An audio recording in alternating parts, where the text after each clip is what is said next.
In this video, I will show you how to manage and approve your employees' timesheets, as well as how to export your payroll.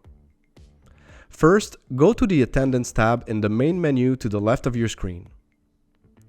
To approve time entries for the selected day, click on the time entry you wish to edit. You can then modify the clock in or clock out time, add a job site if you're subscribed to the Resources module, add or modify the duration of breaks, modify the position, add the hourly rate if required, and add a note to supervisors. You can also consult the log for more information on time entries and check the location of employees that clocked via the mobile app. When everything is in order and you wish to approve the time entry, simply go back to the Information tab and click on Approve. You will then see that the line of the time entry you just approved is now white and that there is no longer a color alert to the left of the employee's name. It is also possible to mass approve the day's time entries. Indeed, if all time entries are in order and do not require any modification, you can also simply use the Approve All button in the top right corner of your screen. When all of the day's time entries have been approved, you'll see a little check mark right here to let you know that everything is fine. Now let's take a look at the By Employee view. To approve an employee's timesheet, simply click on his or her name and you will see all of his or her time entries for the selected pay period. At the top of the timesheet, you will see a summary of the employee's pay period with details of payable hours, planned hours, and unpaid time off. You can also leave a comment that will be visible to the employee or a note to supervisors that will be only visible to them. As with the day view, you will see scheduled hours on the left and clocked hours on the right. If we look at Edit's timesheets, we notice that 3 days are in purple, indicating that these time entries have not yet been approved. You can use the color alerts to see what needs to be reviewed.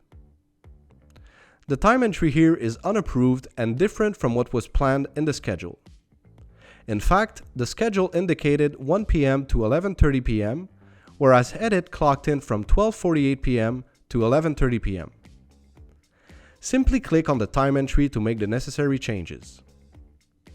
In this case, if you wish to pay your employee from the time scheduled, you could use the shortcut Use Scheduled Hours, which will automatically adjust the time entry to what was scheduled on the calendar. You can also add a work location if you're subscribed to the Resources module, adjust break duration if necessary, change the location or position, add an hourly rate, and leave a note to supervisors. Once the changes have been made, simply click on Approve.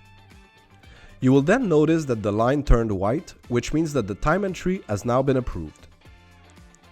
If we look at the next day, the alerts indicate that the time entry is not approved, but that it's also incomplete.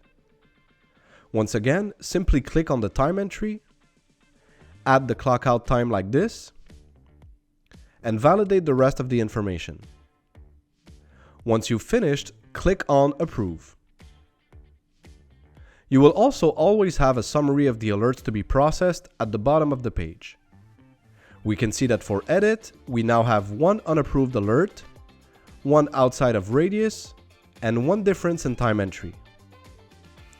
If we look at Friday, we can see that the employee clocked out 1 hour later than the actual end time of her shift, and that it took place outside of the pre-established radius.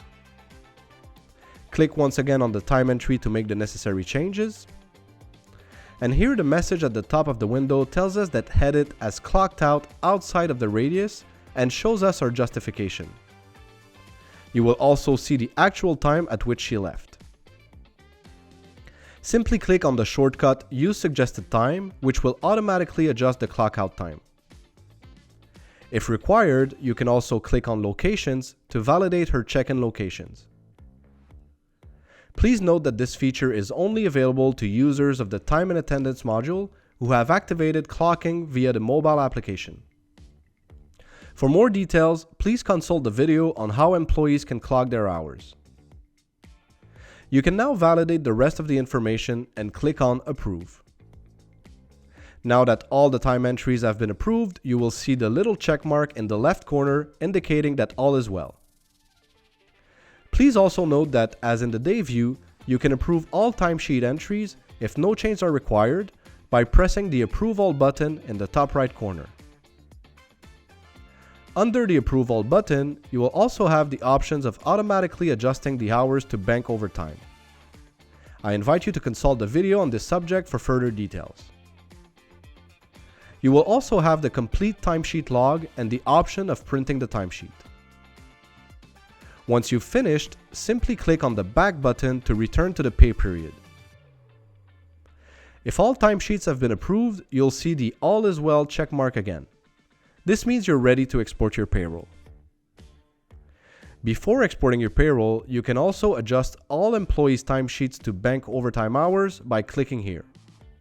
For more details, watch the video on Worked Hours Bank. To export your payroll, start by finalizing the payroll period by clicking on the Open status and selecting Finalized. By doing so, the timesheets can no longer be modified. Then click on Save. In the top right corner, click on Export Pay Period. Here you can choose between a summary, detailed, or position report. If you have an active payroll integration, simply select it here. Once you've chosen the type of report or integration, click on Export Pay Period. Now you know how to modify and approve your timesheets and export data for payroll. That's it for this video. If you have any questions or need help setting up your account, our customer success team is available by chat, phone, or email to assist you. Thank you for choosing Agendrix.